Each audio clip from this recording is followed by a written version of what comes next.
And we are live. Greetings, everyone, and welcome to the Health Data Forum Global Hybrid Summit. We'll be pleased to host you here in Porto or virtually.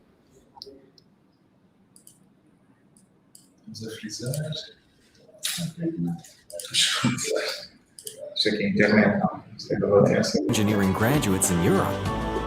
We all Greetings, everyone, and welcome to the Health Data Forum Global Hybrid Summit. We'll be pleased to host you here in Porto or virtually.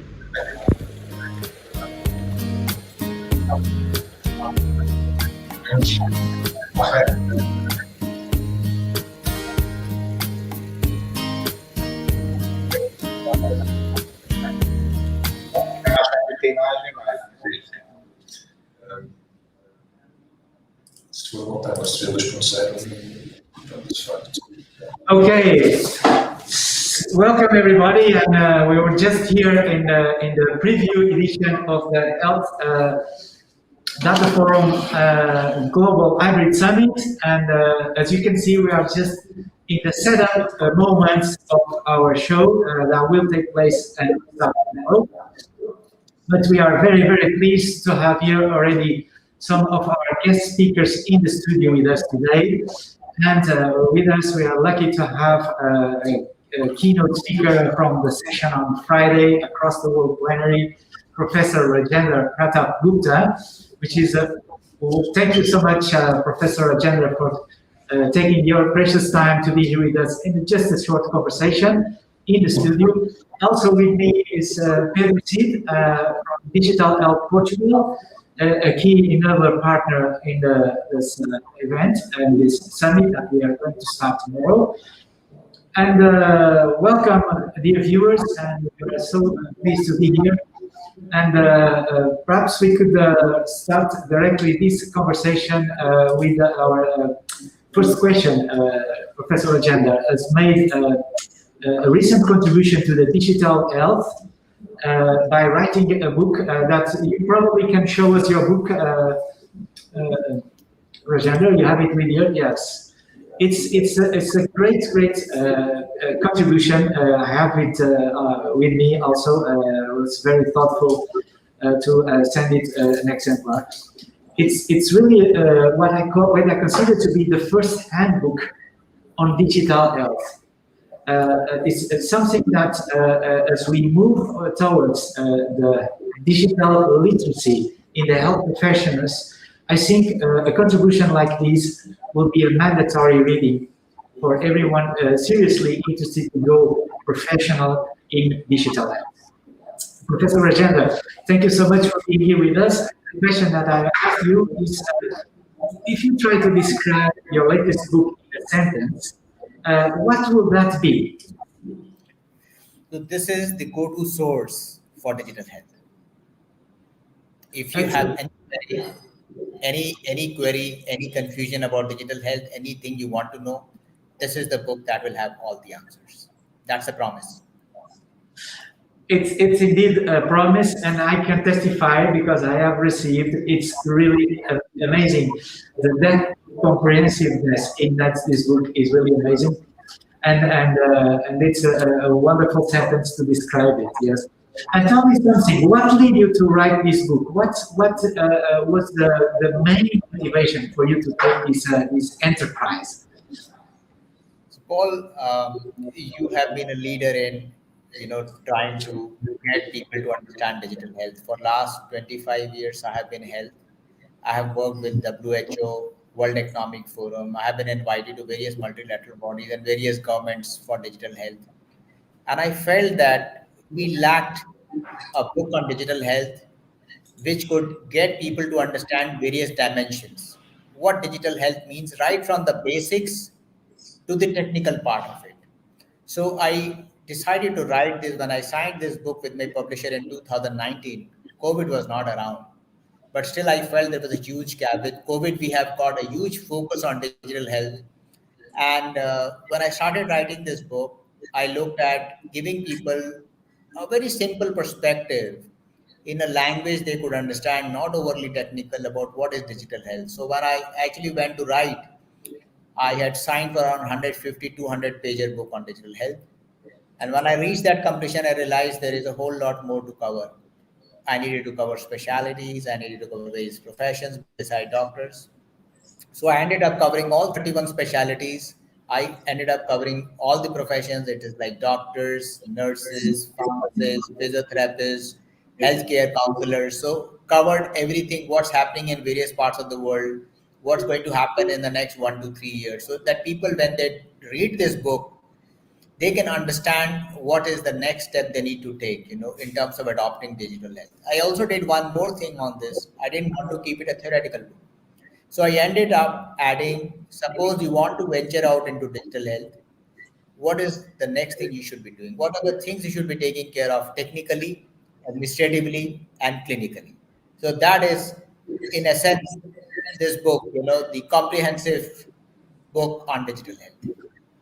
Absolutely, and it's interesting because I see one of the things that I noticed from this book is really the incredible amount of key stakeholders and global thought leaders that preface your book, right? So this is something really amazing that the audience for this book is probably all planet, right? It's not a book written for India. It's a global book. It's a book which is written for global, nothing to do with India per se. We have captured every specialty from a global development perspective, every country in terms of regulation, how Europe is moving, how Africa is, how US is, how UK is, and also Southeast Asia and India. So I think it's a global book in that way. I think there are examples from all over the world on what's going on. So it is definitely a book meant for the global audience. Okay, good. Yes. Pedro, do you want to have you ask? Yes, probably just and because we are talking about global issues, if you can reveal to us what is the main shift or perhaps the main trends that we can see regarding digital health. If you can share with us some of these topics, please. Sure. Very interesting point you brought up. So, when I was writing this book, COVID stuck us. So I ended up leading a study in 127 nations. And this study I did around the peak of first wave of COVID. So try to get a sense of the doctors across 127 nations, which is more than half of the world I covered. And the big shift that I saw was that people were forced to adopt digital health. The use of, the digital BP monitors went up by 50%. Technology adoption went up to 80% and more. But as you said, the big trend that I see is earlier it was technologists who were pushing for digital adoption. This time it was patients. So I have now seen where patients are recommending to use mobile apps, to use digital consultations. This is probably a generational shift. I think those clinicians who close their eyes to this reality will close their doors to the future of medicine. Okay. Fantastic. Okay, I'm just for the information of our viewers, I'm sharing here the reference that you can find this book in Goodreads. As you can see, that is already having a very positive ratings, and obviously on Amazon and online stores. This is the cover of the book, as you can see, and definitely the trends on mobile health are going to be mobility are going to be evident. And one last question before we go, I would say about how do you see, and we're talking about health data here, how do you see that health data is going to have an impact in the transformation of the next generation healthcare systems? Also very important, if you look at the history of digitalization, it was first the importance of biology. Then came the importance of physics, where you had medical devices, and now it's the technology. And I'll also give you an example. Different bodies, by virtue of the genes, they decide how a body breaks a molecule to make it act on someone for a medical condition. how would you do it without technology? That's one, because we talk about precision medicine, but precision medicine without data won't happen. The second thing is, like you have this digital therapeutics. In 2015-16, I was covering how software became a drug. Data decides how do you treat a patient.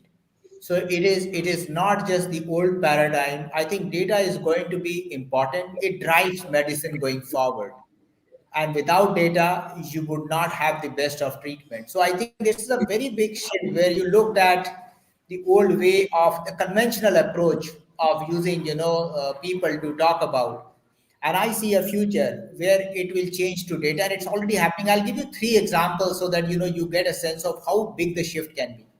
So we all have seen the entertainment, when we had that long antennas where you looked at a TV, changed the direction and got a channel. With set-top box, you only pay for what you see. And what has actually happened is moved from analog to digital. Look at telephony. When you had those landlines, and now that you have mobile phones, you can talk to people when you want. The shift that has happened is analog to digital. Look at film, the photography. Earlier, Canon and Kodak ruled because of the quality of prints and all that. When Canon came to digital photography, every mobile phone has a camera, probably better than what you had a conventional camera. Again, the shift is what? It is digital, analog to digital. I think health is the next big frontier. Welcome. Analog to digital. So this shift is something that each one of us are already using it in some way or the other. It's going to become institutionalized. All governments are moving towards digital health. My government in country 3 weeks ago launched the world's biggest digital health program, the Ayushman Bharat Digital Mission. We have done 12 million consultations, and we are getting up to 500,000 consultation a day. That's a very big shift. The world is going digital. Health will be the biggest beneficiary driven by data. Absolutely. And as we need to wrap up now, as obviously everybody is expecting that we are going to have a large conversation tomorrow and the day after tomorrow. But if you could give just a piece of advice for the main stakeholders in the healthcare sector, Professor Rajendra, what will be the piece of advice you could give for, say, policymakers, health professionals, and also the patients? Yeah, so do not decide and regulate or teach what you see.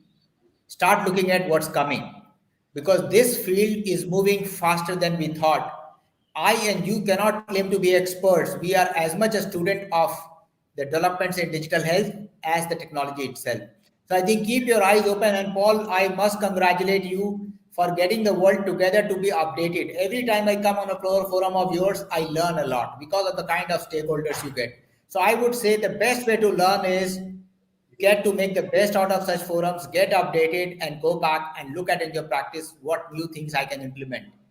Do not close your eye to reality. Reality is not going to go away. It's actually knocked your doors. So that's my message. Let's be ready. Fantastic. Thank you so much. Thank you, Professor. We want to see you soon in Friday for the Across the World plenary. And viewers, let's see if now our video can fire as we failed it on the beginning, and we're going to put it here now from our desktop, and let's see if this now works well. Thank you. Greetings, everyone, All the best. Thank and you. welcome to the Health Data Forum Global Hybrid Summit. We'll be pleased to host you here in Porto or virtually.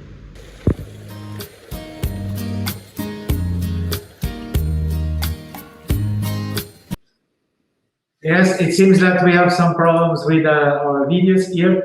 So